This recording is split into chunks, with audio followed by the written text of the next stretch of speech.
이 사무엘서 3장은 대표적으로 소명장이라고 부릅니다. 부를 소자를 써서요. 이 부를 소자에 소명할 때 이 소자를 보시면은요, 칼도자가 들어가 있습니다. 굉장히 입구자 위에 칼도자가 있는데요. 날카로운 소리입니다. 그 다음에 이 소리로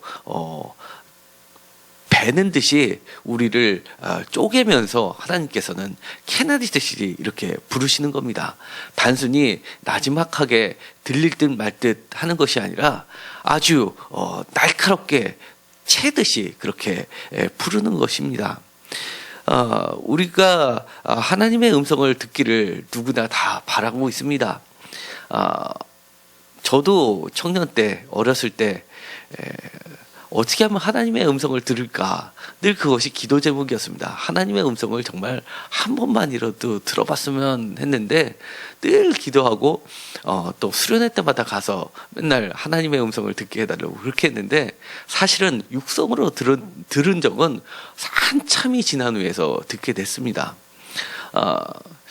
제가 청년 때 하나님을 만나고 또 바뀐 거는 말씀을 듣는데 소리 분명히 말씀을 하시는데 소리로, 사람의 소리처럼 들리지 않고 마치 느낌으로 다가오는 소리였습니다. 그런데 그리고 나서도 제가 이거를 하나님의 음성으로 받아들이고 제가 제 자신을 회개하면서 하나님을 만났었던 청년의 때가 기억이 납니다. 그런데 나중에 정말 소리로, 정말 큰 소리로 듣게 된 거는 제가 권사가 되면서 직책을, 청년부 부장이라는 직책을, 커다란 직책을 맡게 될 때 그것을 맞느냐 안 맞느냐를 고민을 할 때 새벽에 하나님의 커신 음성을 듣고 제가 그것을 감당했었던 것이 기억이 납니다.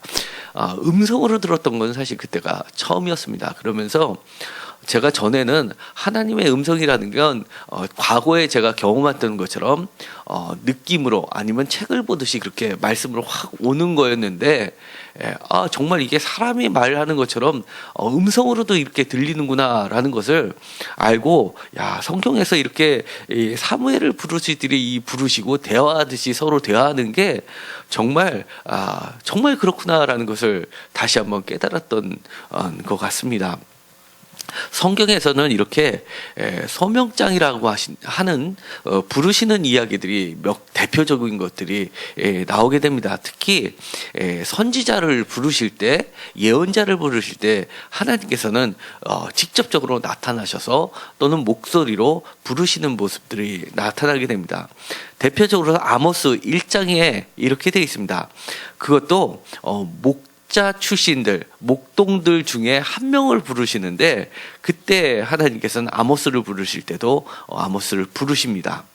그리고 그 최하층에 있었던 목자 출신이 감히 쳐다도 볼 수 없는 최고 권력층들을 향해서 비판을 할 때 그를 사용하셨습니다. 상어로 만든 여름 궁전과 겨울 궁전에서 살면서 하나님의 뜻을 저버리고 하나님의 백성들을 pit빨아먹듯이 그렇게 착취하면서 우상을 섬겼던 그들을 정말 세상적으로 말하면 한마디 말을, 그 사람들이 한마디 말이면 사람들을 써서 밟을 수 있는 그런 눈에 보이지도 않은 까마득한 저 밑에 사람이 하나님의 소명을 받고 오히려 그들을 심판하는 자리로 세우시는 것도 바로 소명부터 시작이 됐습니다. 또 소명장으로 대표적인 게 바로 예레미야 선지자입니다. 예레미야 선지자는 예레미야서 1장에 보면은요, 심지어 태어나기도 전부터 모태부터 구별했다고 이렇게 얘기하십니다. 태아가 그렇게 소리를 들을 수가 있겠습니까? 그런데 태아 때부터, 복중에서부터 하나님은 그를 구분하셔서 부르시는 하나님을 보게 됩니다. 그런데 이 예레미야 선지자는요, 한 국가의 멸망을 앞에 두면서 그들에게 회개와 회복을 선포하시고 희망을 주셨던 그런 일을 감당시키기 위해 그렇게 부르시는 하나님을 보게 됩니다.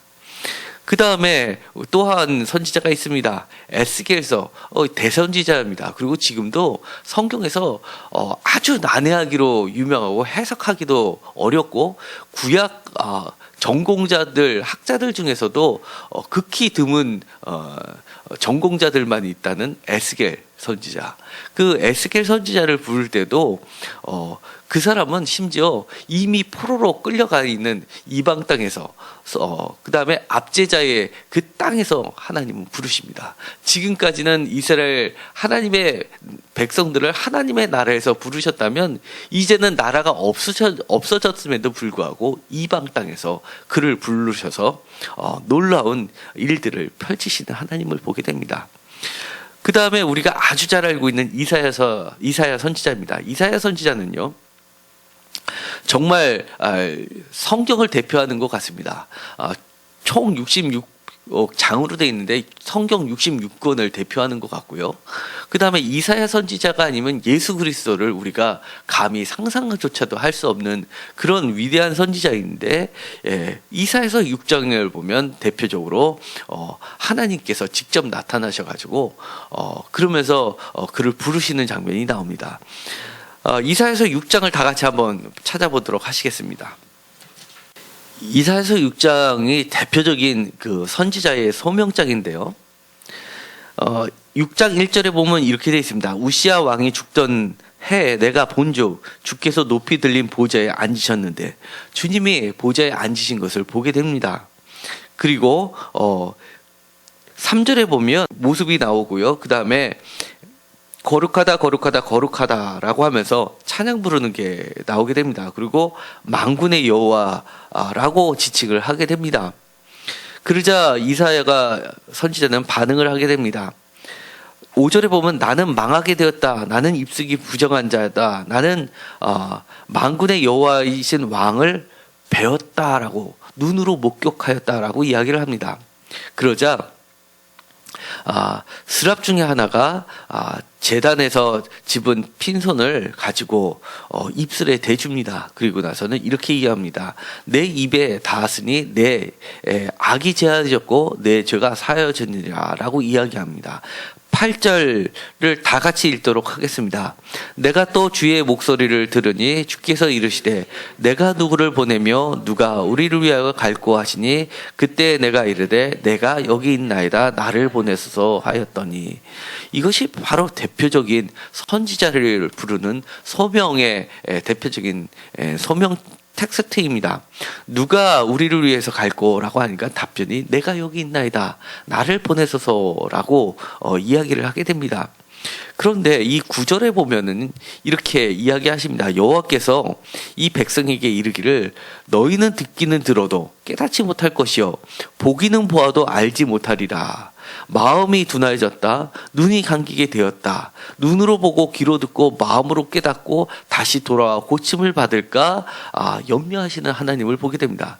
그렇다는 이야기는 선지자에게 처음으로 드러내신 것처럼 보이는데 사실은 백성들에게도 여러 차례 보였는데도 불구하고 일반 백성들은 듣기는 들어도 깨닫지 못했고 보기는 보았는데 알지 못했기 때문에 선지자라는 사람을 특별히 세우셔서 그의 눈을 열게 하셔서 백성들은 보지 못하는 것을 보게 하고 백성들은 들어도 듣지 못한 것을 선지자는 들었을 때 알아듣고 그것을 백성들에게 다시금 전달해 주는 임무를 맡기시는 것을 보게 됩니다. 이것이 아주 대표적인 형태인데요. 오늘 읽었었던 사무엘서 3장을 보면 비슷한 이야기가 나오게 됩니다. 3장 1절에 보면 이렇게 되어 있습니다. 여호와를 아이 사무엘이 엘리 앞에서 여호와를 섬길 때에는 여호와의 말씀이 희귀하여 이상이 흔히 보이지 않았더라라고 되어 있습니다. 그러니까 이 시대는 말씀이 희귀하고 이상이 보이지 않는 때라고 이야기를 합니다. 그렇다는 이야기는 그 전에는 여호와의 말씀이 있었고 이상, 그러니까 눈으로 보이는 일도 여러 차례 있었다는 이야기입니다. 그런데 이제는 흔히 보이지 않던 시대라고 하는 겁니다. 과거에는 그것이 흔했는데 이제는 점점점 그게 사라졌다는 얘기입니다. 우리가 이미 여러 선지자들을 보았지만 선지자들의 특징들은 눈으로 보고 귀로 듣는 자들이었습니다. 그래서 선지자라는 말 대신 선견자, 볼견자를 써서 선견자라는 말을 쓰기도 하고 예언자라고 해서 맡길 예자, 예금할 때, 예상할 때, 일기예보할 때 예자가 아니라 맡길 예자를 써서 말씀을 예언자에서 말씀을 맡은 자라고 이야기합니다. 거기에는 선견자나 예언자의 특징은 바로 말씀과 보는 것이 다 들어가 있습니다. 사무엘서 3장 1절에 그렇게 이야기하는 겁니다. 말씀이 희귀하고 이상이 흔히 보이지 않는데 사무엘에게 나타내서 이상과 말씀을 보여주시고 들려주시는 사건으로 그려내고 있습니다. 그런데 이 사무엘이 목자 같은 사람이 아니라 제사장입니다. 여호와를 섬길 때라고 이야기합니다. 이 말씀을 저는 읽을 때 매우 이상했습니다. 왜냐하면 이 사무엘이 여호와를 섬기기 전이라면 이 뒤에 말씀이 이해가 갔는데 여호와를 섬길 때 말씀도 못 들었고 그 다음에 이상도 보지 못했다는 겁니다. 어떻게 말씀도 듣지 못하고 이상도 보지 못한 자가 하나님의 사역을 감당하고 있을까라고 너무나 제가 이상했었던 말씀입니다. 도대체 그렇다면 어떻게 여호와의 일을 감당하지? 마치 이런 거와 비슷합니다. 제가 사역을 시작하고 교회를 시작하고 전도사의 일을 하고 매주 성도님이 하나님의 말씀을 바라면서 왔는데 저는 하나님의 말씀을 한 번도 들어본 적도 없고 하나님을 한 번도 이상으로 본 적도 없는데 매주 여러분들에게 하나님은 이렇습니다라고 얘기한다는 거는 말이 안 되는 겁니다. 그거는 있을 수 없는 일인데 사무엘은 그러고 있었다는 겁니다.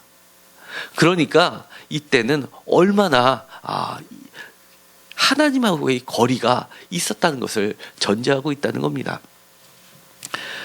그리고 2절에 보면 엘리의 눈이 점점 어두워가서 잘 보지 못하는 그때라고 다시 한번 이야기를 합니다. 엘리도 마찬가지라는 겁니다. 그리고 한술 더 떠서 7절에 보면 이렇게 되어 있습니다. 사무엘이 아직 여호와를 알지 못하고 여호와의 말씀도 아직 그에게 나타나지 아니한 때다라고 이야기합니다. 여호와를 알지 못했다라고 이야기합니다. 그런데 이 알지 못하는 사무엘에게 하나님은 나타나셨다는 겁니다.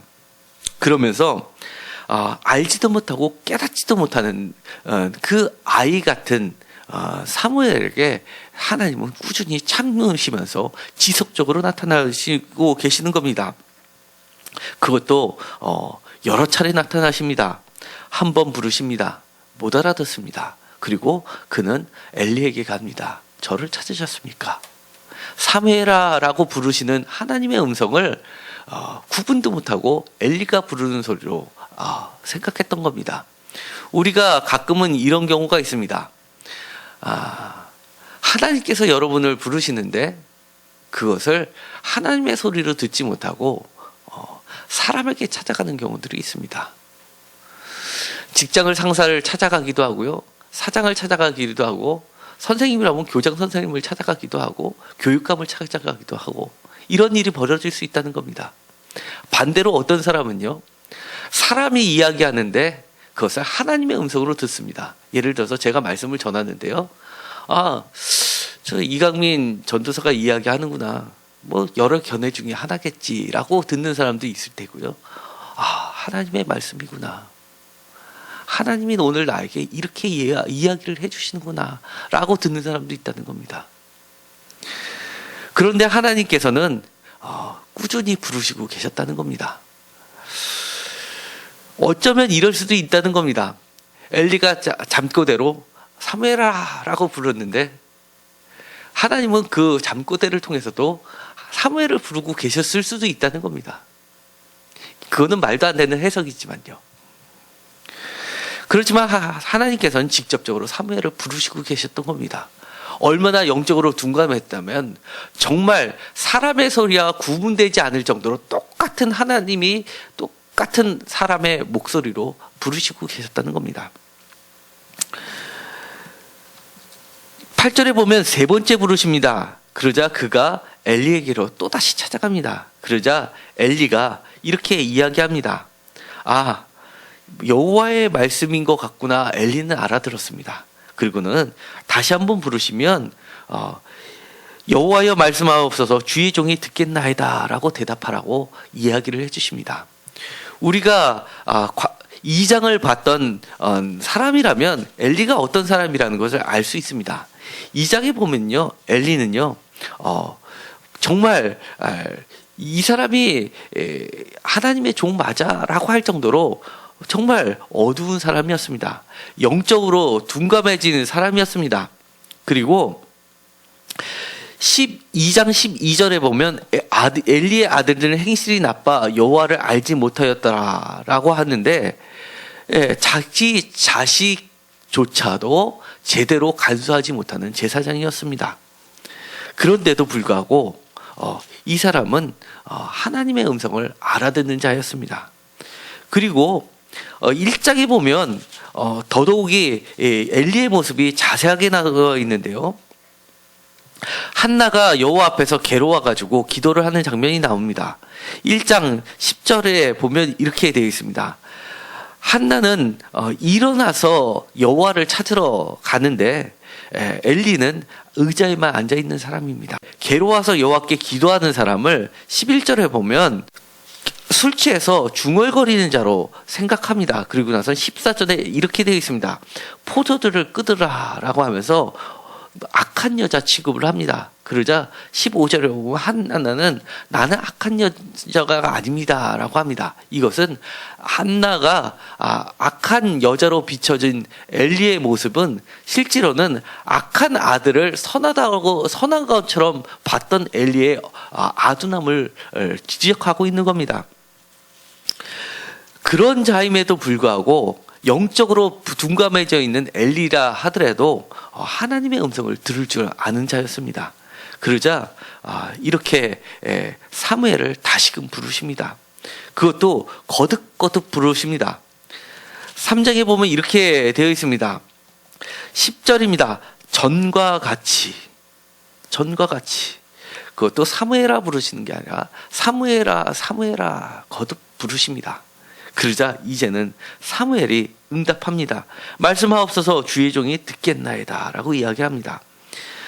단순히 자기는 누워서 하나님의 음성을 들어서 그때 일어났는데, 일어나서 보고 나니 그때 보니 여호와는 이미 서서 그를 부르시고 계셨다는 것을 보게 됩니다. 드디어 사무엘은 이제 하나님과 대면해서 눈이 뜨여져서 하나님의 음성을 듣고 하나님을 직접 배웠고 하나님의 말씀을 담게 됩니다. 그리고 나서는 깨어나게 됩니다. 깨어나는데 엘리에게 임하셨던 엘리에 대한 예언의 말씀을 두려워서 숨기면서 말하지도 못합니다. 그 내용은 이렇게 되어 있습니다. 내가 그의 집을 영원토록 심판하겠다고 그에게 말한 것은 그가 아는 죄악 때문이, 이는 그가 자기의 아들들이 저주를 자청하되 금하지 아니하였습니다 라고 이야기합니다. 그러니까 이 말은 자기를 길러주신 엘리 제사장의 파멸을 이야기하는 거기 때문에 사람이 두려워서 말도 못하는데 엘리가 다시 한번 진정한 제사장의 모습을 보여줍니다. 그러면서 18절에 이렇게 이야기합니다. 조금도 숨기지 말고 이야기하라 하면서 그 대답이 이는 여호와이시니 선하신 대로 하실 것이다. 사무엘보다 사실은 엘리는 훨씬 나은 모습을 보여주고 있습니다. 그러면서 그것을 숨기지 말라라고 17절에 다시 한번 강조를 하면서 사무엘에게 이야기를 하게 시킵니다. 사무엘이 이야기를 합니다. 그런데 우리가 보면은 하나님은 처음부터 끝까지를 다 아시는 분입니다. 인생의 처음과 끝을 다 아시는 분이십니다. 그리고 그 하나님은 사무엘이 엘리보다 더 나았기 때문에 엘리를 부르시는 게 사실은 아니었습니다. 우리가 8장을 잠깐 가보도록 하시겠습니다. 사무엘상 8장입니다. 사무엘서 8장 1절에 보면 이렇게 되어 있습니다. 사무엘이 늙음에 그의 아들들을 이스라엘로 사사로 삼으니 그 아들들은 3절에 보면 이렇게 되어 있습니다. 그의 아들들이 자기 아버지의 행위를 따르지 아니하고 이익을 따라 뇌물을 받고 판결을 굳게 하니라. 사무엘도 나이가 들어서 늙으니까 엘리처럼 똑같은 일을 가게 되는 사람입니다. 그리고 원래 사사는 세습직이 아닙니다. 그럼에도 불구하고 자기의 권위를 앞세워서 아들에게도 사사의 직을 자기가 임의로 물려줍니다. 그리고 그 아들들은 뇌물을 받고 판결을 굳게 했던 자들입니다. 그러니까 사실은 사무엘이나 엘리나 사실은 차이가 없는 인물입니다. 사무엘은 그럼에도 불구하고 하나님의 들어쓰심을 받습니다. 왜냐하면 하나님의 일방적인 은혜였기 때문에 그렇습니다. 여호와를 알지 못하지만 하나님께서는 참으시면서 끝까지 부르셔서 그를 알아듣게 하시고 그를 보게 하시고 그를 세워주셨습니다. 어느 정도까지 세워주셨냐 하면 그의 말이 하나도 땅에 떨어지지 않게 하셨다라고 사무엘서 3장 19절에 이야기하십니다. 그리고 11절에는 이렇게도 이야기합니다. 그것을 듣는 자마다 두 귀가 울리리라 라고까지 이야기하십니다. 그 다음에 20절에 가면 이렇게 되어 있습니다. 단에서 브엘사바까지, 그러니까 지금 우리로 치면 백두에서 할라까지라고 이야기하시는 겁니다. 온 이스라엘 사람들이 사무엘은 여호와의 선지자로 세우심을 입은 줄을 알게 하셨다고 하십니다. 그러니까 하나님께서는 부르시는 것으로 그치시는 게 아니라 자격도 없는 그를 세우시기까지 하십니다. 우리는 가끔 생각할 수가 있습니다. 내가 하나님의 일을 감당하는 것, 그리고 하나님으로부터 부르심을 받은 것은 내가 부르심의 최소한의 자격은 갖추었겠지라고 생각하는 경우가 있습니다. 그러나 하나님은 그렇게 이야기하시는 것이 아닙니다. 너는 자격이 없어. 그렇지만 내가 너를 세웠다라고 이야기를 하시는 겁니다. 그리고 이렇게 조건을 얘기하십니다. 대원칙입니다. 이것은 부르심을 받는 자뿐만 아니라 이 조건을 갖추는 자는 누구에게나 열려져 있는 대원칙입니다. 내 마음에 내 뜻대로 행할 것이다. 내가 그를 위하여 견고한 집을 세우리니 그가 나의 기름 부음을 받은 자 앞에서 영구히 행하리라 라고 말씀하시는 그 원칙입니다. 그러니까 내 뜻대로 행하는 자입니다. 대표적으로 내 뜻대로 행하는 자, 내 마음에 합한 자는 다윗이 대표적입니다. 사도행전 13장 22절에 다윗을 평가할 때 이렇게 이야기합니다. 그는 내 마음에 합한 자다라고 이야기하는데 사실 다윗도 많은 실수를 했던 자입니다. 우리가 아주 잘 알고 있듯이 밧세바를 통해서 커다란 실수를 했던 자입니다. 그리고 그뿐만 아니라 자신의 후계자를 세우는 데 있어서 솔로몬을 왕을 세우는 데 있어서 그는 선지자, 하나님으로부터 자신이 사울왕을 대신해 자신도 왕이 될 때 하나님의 선지자의 기름을 부음을 받았는데도 불구하고 자신이 자신의 후계자를 살 때 그 단계를 다 생략해버리고 자기가 임명을 해버리는 자였습니다. 마지막 숨을 거두기 전까지도 사실은 다윗은 하나님의 최소한의 원칙도 어기는 자였습니다. 그럼에도 불구하고 그를 평가할 때 내 마음에 합한 자라고 아주 너그럽게 평가를 하시는 겁니다. 가장 완벽하게 내 마음에 합한 자, 내 뜻을 온전히 이룬 자는 예수 그리스도입니다. 마태복음 3장 17절을 보시면 세례의 장면이 나오는데 세례 요한이 세례를 예수께 베푸실 때 하늘이 열리고 했던 말씀이 있습니다. 내 기뻐하는 자다라고 이야기합니다. 그리고 변화산에서도 마찬가지로 마태복음 17장 5절에 보면 변화산 사건에서도 너희는 그의 말을 들으라 라고 하면서 이는 내 사랑하는 자다라고 이야기를 해주시는 겁니다. 하나님은 자격을 갖춘 자를 찾는 분이 아니시고 자격이 없음에도 불구하고 하나님의 뜻을 감당한 자를 찾으시고 그 자에게 세워주시는 분입니다. 그리고 자신을 숨기는 것이 아니라 숨기지 않고 드러내셨듯이 그도 하나님의 말씀을 받았으면 그것이 사람이 두려워서 관계가 두려워서 숨기는 자가 아니라 두려워하지 말고 그것을 드러내주는 자를 하나님은 사용하신다는 겁니다. 우리는 어느 자리에 있든지 하나님의 소명을 받는 자입니다.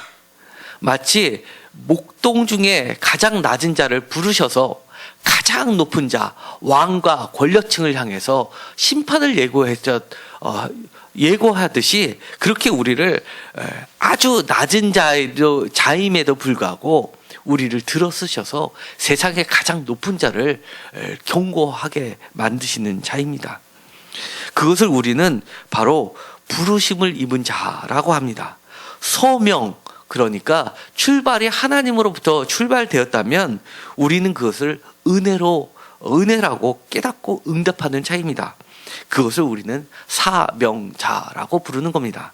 사명자는 미션이라고 영어를 이야기하는데 이 미션이라는 것을 다른 말로 하면 선교라고도 번역을 합니다. 그러니까 하나님의 말씀을 숨기는 자가 아니라 하나님의 말씀을 드러내고 하나님의 말씀을 두려움 없이 행하는 자고 그 뜻을 그대로 실천하고자 하는 자를 우리는 사명자라고 합니다.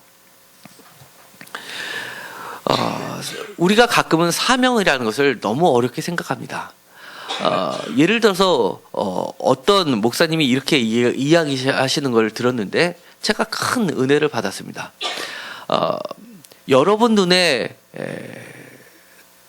띄는 것은 하나님의 여러분의 눈을 클릭하는 겁니다 라고 이야기하는 것을 들었습니다. 예를 들어서 교회를 나오다가 주보가 여기저기 널려 있는 것을 보고 저 누가 저렇게 해놨지 라고 하는 것보다 저거 치워야지 라고 하는 것은 하나님의 여러분의 눈을 클릭하는 거라는 겁니다. 그리고 지나가는 사람을 보고 저 사람 하나님을 믿지 않는 사람인데 때가 되면 오겠지라고 하는 사람도 있지만 저 사람을 어떻게든 구원을 시켜야지라고 하는 것은 여러분의 마음을 하나님께서 똑똑똑 녹화하시는 거라는 겁니다. 사실은요, 똑같은 것을 보여주시고 들려주시는데도 불구하고 그것을 반응하는 것이 차이가 남을 우리가 볼 수 있습니다. 어떻게 보면요, 사명자라는 것은 하나님의 말씀과 하나님의 뜻에 민감하게 반응하는 자입니다. 소명의 자리는 높고 낮음이 없습니다. 반드시 목회자의 길을 가야지만 소명이라고 하지 않습니다. 학생들도 소명자입니다. 그리고 그것을 부르심의 은혜를 깨닫는 자가 사명자로 바뀌게 되는 겁니다. 이렇게 부르시는 하나님은 세워주시는 하나님이라는 것을 믿는 자가 바로 사명자입니다. 내가 세우는 게 아니라 하나님이 나를 세우시는 분이고, 마치 엘리와 사무엘은 차이가 없음에도 불구하고 하나도 그것을 땅에 떨어지지 않고 모두 다 이루시게 만드시는 분이 하나님이시함을 믿는 자가 바로 사명자입니다. 이제 2016년도가 시작이 되었고 신천 집사님들, 신천 권사님들이 새로 세움을 받았습니다. 이것이 시간이 지나면 당연히 집사에서 권사로 가고 권사에서 장로로 가는 게 사실은 아닙니다.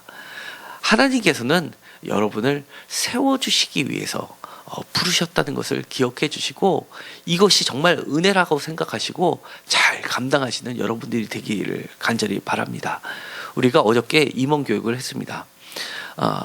우리가 감리교회 교리와 장전을 봤을 때 집사, 권사, 이미 임명받으신 분, 새롭게 되신 분은 아니라 이미 받으셨던 분은 그 다음에도 당연히 그것을 받게 되는 당연직이 아니라는 걸 우리가 배웠습니다.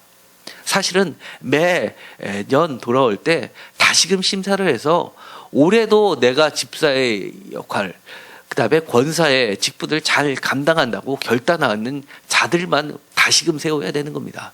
그런데 그렇게 한다 그러면 그리고 매년 심사에서 작년에는 집사였는데 올해가 집사가 아니고 평신대로 가고, 작년에 권사였는데 올해는 갑자기 집사로 바뀐다. 그러면 아마 많은 분들이 교회를 떠날 것 같습니다. 그렇지만 사실은 하나님께서는 오늘 사무엘을 부르시면서 내가 너를 불러서 세운다라고 이야기하시는 그 말씀을 다시 한번 깨달을 필요가 있다는 겁니다. 이렇게 세워주시는 은혜를 은혜로 깨닫는 여러분이 되시고 잘 감당하는 여러분이 되시기를 바랍니다. 저도 사실은 제가 매주 여러분들 앞에서 설교를 할 때 자신이 없습니다. 그리고 두렵기도 하고, 더더군이나 우리끼리만 하는 것이 아니라 녹화를 해서 인터넷에 공개가 됩니다. 사실 전 두렵습니다. 그렇지만 하나님께서 세우시기 때문에 믿음으로 할 뿐입니다. 그것을 보고 또 어떻게 하나님께서는 역사하시기 때문에 제가 제한을 두면 안 된다라고 생각해서 저는 하는 것뿐입니다. 그러다 보니까 지난 1년이 너무 금방 갔습니다. 훅 갔습니다, 정말. 그리고 말씀이 저를 점점점 세워가는 것을 제 자신이 느끼게 됩니다. 아마 많은 분들이 저를 보면서 제일 많이 했던 인사가 목회 나이가 다 들어서 목회하니까 힘들지라고 이야기합니다. 근데 사실 저는 힘든 것보다 재밌었습니다. 솔직하게 참 재밌었습니다. 전과 다르게 말씀이 더 새롭게 저에게 다가왔고, 그것 때문에 제가 제 자신을 하나님 앞에 더 한 발자국 갖게 되던 그 기쁨이 한 주 한 주를 보내다 보니까 이렇게 오게 됐던 겁니다. 그 하나님은 저나 여러분이나 차이가 없으십니다. 직분을 감당하면서 오늘 사무엘상 3장 1절처럼 사무엘이 하나님의 제사장 일을 감당하는데 하나님의 말씀도 보지 못하고 이상도 보지 못한 채 하나님의 제사장의 역할을 지속하는 그런 집사 권사가 되지 않기를 바랍니다. 정말 그것처럼 불행한 일이 어디 있겠습니까? 집사 권사가 아니래도 평신도래도 늘 하나님의 말씀과 하나님의 모습을 하나님과 대면하는 날마다의 삶이 된다면 직함이 문제가 아니라 그는 이미 소명자이고 그는 이미 사명자이기 때문입니다. 모두 그런 소명자와 사명자가 되기를 간절히 축원드립니다. 기도하고 마치기로 하겠습니다. 하나님 감사합니다. 우리가 하나님을 믿으면서 하나님의 뵙지도 못하고 하나님의 말씀을 듣지도 못하면서 하나님의 믿는 일을 감당한다고 생각하는 일을 하고 있지 않나 반성하게 됩니다.